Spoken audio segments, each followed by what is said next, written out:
және жаңа видеоға қош келдіңіздер. Мен осы жылы 9-шы сыныпқа көшкен болатынмын. Және де бұл видео Back to School. Достар, бұл видеода мен мектепке алған образдарымды көретін боласыздар. Және де мен алған канцелярия. Видео бастамай тұрып, видеоға лайк басып, комментарий жазып кетіңіздер. Ал мен кеттім. Бірінші зат бізде бұл ақ түсті осындай үлгіде рубашка.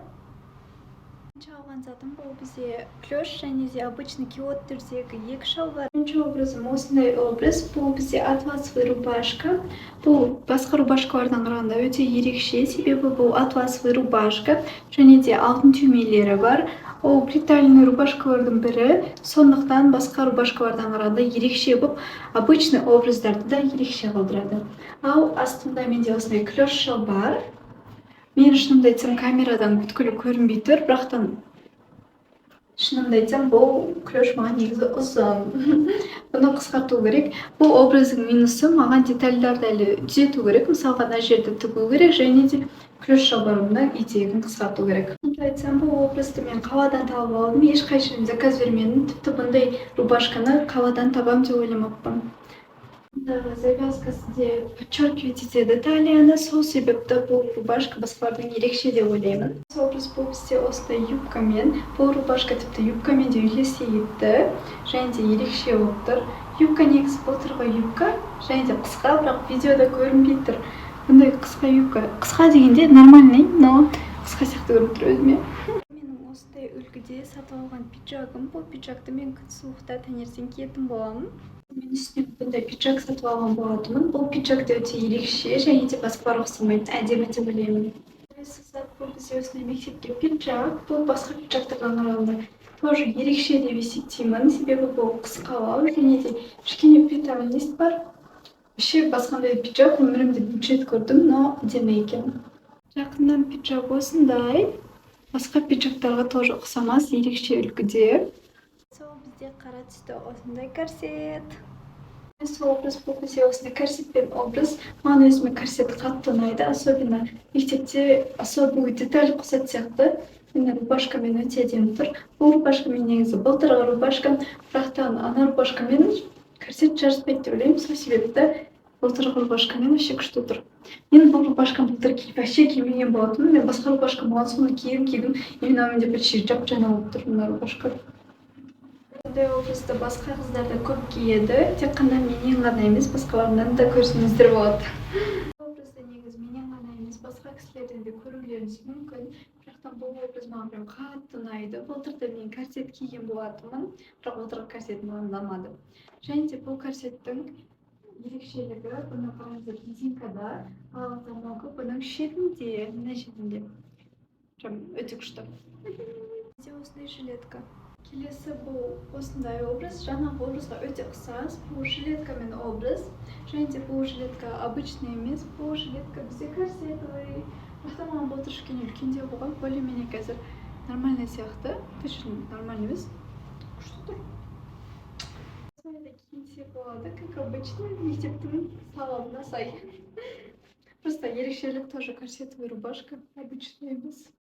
Кейде осылай да киінсе болады. Бұл бізде long sleeve пен жилеткамен классикалық шалбар. Менің ойымша өте әдемі образ. Мен былтырғы осылай жүрген болатынмын. Бізде сабақтың басында негізі рубашка желательно, бірақ кейде осылай да киінсе болады. Жилетка мен корсетті алмастырса да болады. Өте әдемі және де күшті көрінеді. Корсетпен күшті көрініп тұрады сияқты ма? Мен сіздерге бір советім. Жилетка, корсет, юбка, шалбарды бір түсте алған желательно. Темно-синий болса темно-синий, қара болса қара. Өйткені бір-бірлерімен алмастырып кисең әдемі сәйкес кете береді. Ал егер де сіздер оны темно-синий қара қылып алсаңыз, ол сәйкес келмей қалады, образдарыңыз аз болып қалады. Ал егер де бір түсте алсаңыздар, көптеген киімдерді алмастырып, образ шығара берсе болады. Тіпті 2 аптаға образ тауып бересіздер ғой. Рубашка болмаса, көк рубашкамен алмастырып кие берсе болады. Жаңағы жилетка, корсет, басқа да образдарды көк рубашкамен де кисеңіздер болады, ақ рубашканың орнына.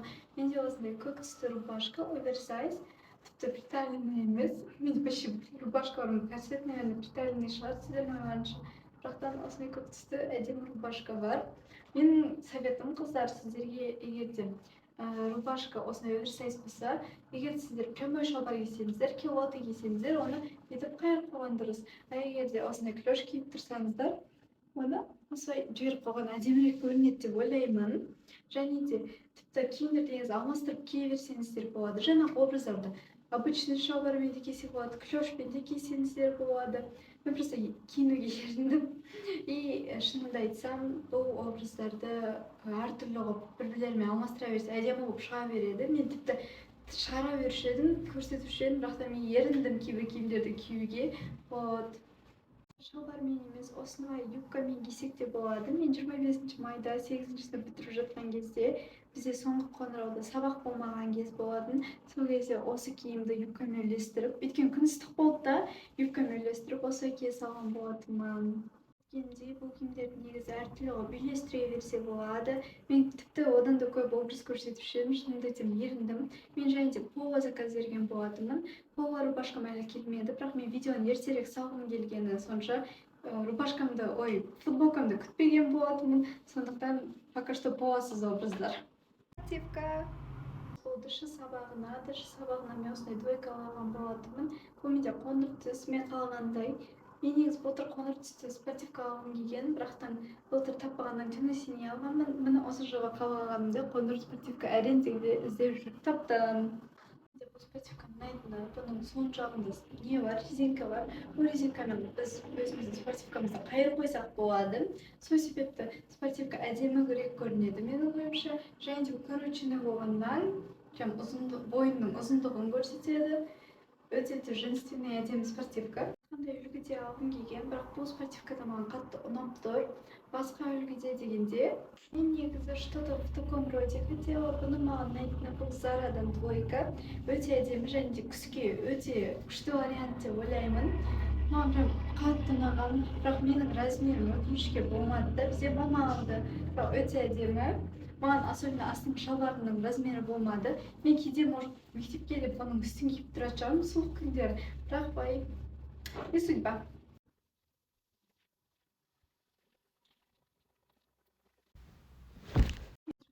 Осындай нәйіктің спортивкалары модада болатын, бірақтан маған бұндай спортивкалар жараспайды деп ойлаймын.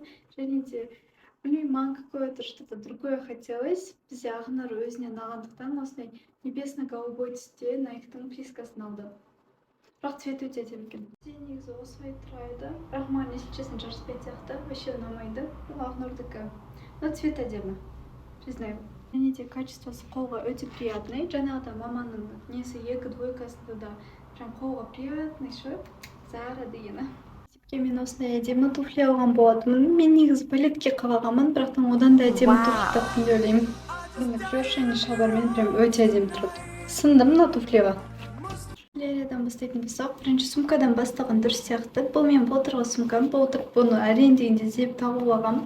Бұл сумка маған қатты ұнайды. Және де бұл сумканың орнына мен қол тұстыға ұстайтын сумканы қарастырғанмын. Бірақтан өзімді әлі кішкентай сезіндім. Все-таки 9-ші сынып, 11-ші сынып емес. Сол үшін осындай сумка. Прям негізі өте әдемі және ыңғайлы сумка. Просто кітап көтерген кезде кішкене ауыр болады, өйткені бұның кожасы кішкене вес қосады, а так өте күшті. Еще качествосы четкие. Осы сумкаға сәйкес пенал болған, бірақ мен оны жоғалтып алған болатынмын. Осы жылы мен Каспидан осындай пенал алған болатынмын. Кішіректеу әдемі киген пенал және де өте ұқыпты деп ойлаймын. Егер сіздерге осы пенал ұнаса, оның ссылкаға тастап кете аламын. Және де заттардың егер ұқсас зат тапсам, Каспидан тоже тастап кете аламын. Бірақтан мен бұны негізі бүткіл киімдерді в жизни аламын. Пеналға осындай екі ручка саламын. Осындай кішірек келген ручкамен бірдей, шынымды айтсам. Осындай циркуль алатын боламын. Бұл маған ұнап тұрған розовый және де бізде өмірі геометрия керек болады. Менден үлкен болғаннан мен всегда жоғалтып алатынмын, мен оны сумкаға салатынмын, но каким-то образом жоғалып кететін. Осы жолы кішірек мына қандай күшті. Зат бұл бізде осындай Бэтменнің өшіргіші. Сонда ешқандай сүйкімді. Прям ұнап тұр, басқа өшіргіштердің қандай ерекше сияқты. Жылына 2 замазка. Бұл штағышпен мен үлгергенмін, қолданып қараңыздар. Ішінде бұл карандаш для губтың ұшы. Простой карандаш. Осындай наборы. Ішінде прозрачный линейкалар әртүрлі. Бұл бізде карандаш. Карандаштың ушу и өшіргіш. Бірақ оны мен кейде ғана қолданатын болдым, сумкамда жататын шығар, наверное. Выделяющие осындай маркерлер. Мен бұмен выделять етіп қойдым. Және мен көптеген конспект, тарих, физикадан жазатын болғаннан маған өте керек. Но мен бұны басында ғана қолданамын да, соңында кейде ұмытып кететінім бар. Негізі менде қара ручка болған, мен жоғалтып алдым где-то. Қызыл ручка мен қара ручка тоже выделять ету үшін. Мен былтыр өз күнделігіме вообще қолданбаған болатым. Өйткені бізде білім класс, міне ішінің бәрі пустой. Алдыңғы беті ғана толтырылған десек болады. Осыдан басқа бұны 8 деген 9 ауыстырамын да, осы мен қолданатын болсам, или басқа тұрады. Мен ұқыпты отличница болғаннан, конечно же, қаптар. Бағасын көрсетейін ба? 450 теңге. Біз Ақнұр екеуміз көп қалың дәптер қолданғандан бізде мама 50 штук қалың дәптер әкепті. Өз дәптерlerini көрсетіп жіберейін. Осындай қиял деген клетка дәптер, осындай сабыр деген дәптер, және де осындай ниет деген дәптер. Жазулар мен дәптерден басқа менде осындай картер деген дәптер бар. Бұл маған дәптер ұнағаны, жазу картер деген өте әдемі көрінеді.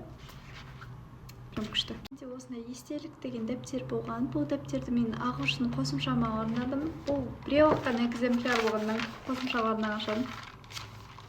Сонда бір айда осынша жазып салдым. Мен 15 бет жазыппын, бірақ мен шынымды айтсам бір ай емес, августтың бір бәлесінен бастағам. Мен былтырғы дәптерім, бұл қолданылған дәптер, мен просто бұны қалдырып қойғаным, может быть, ұбт-ға керек болып қаларым етіп қалдырғаным. Және де кітапқа қап. Осыдан қателеспесем канцеляриядан бітті. Осымен Back to School видеосы ұнаса тіркеліп лайк басып кетіңіздер, ал мен кеттім.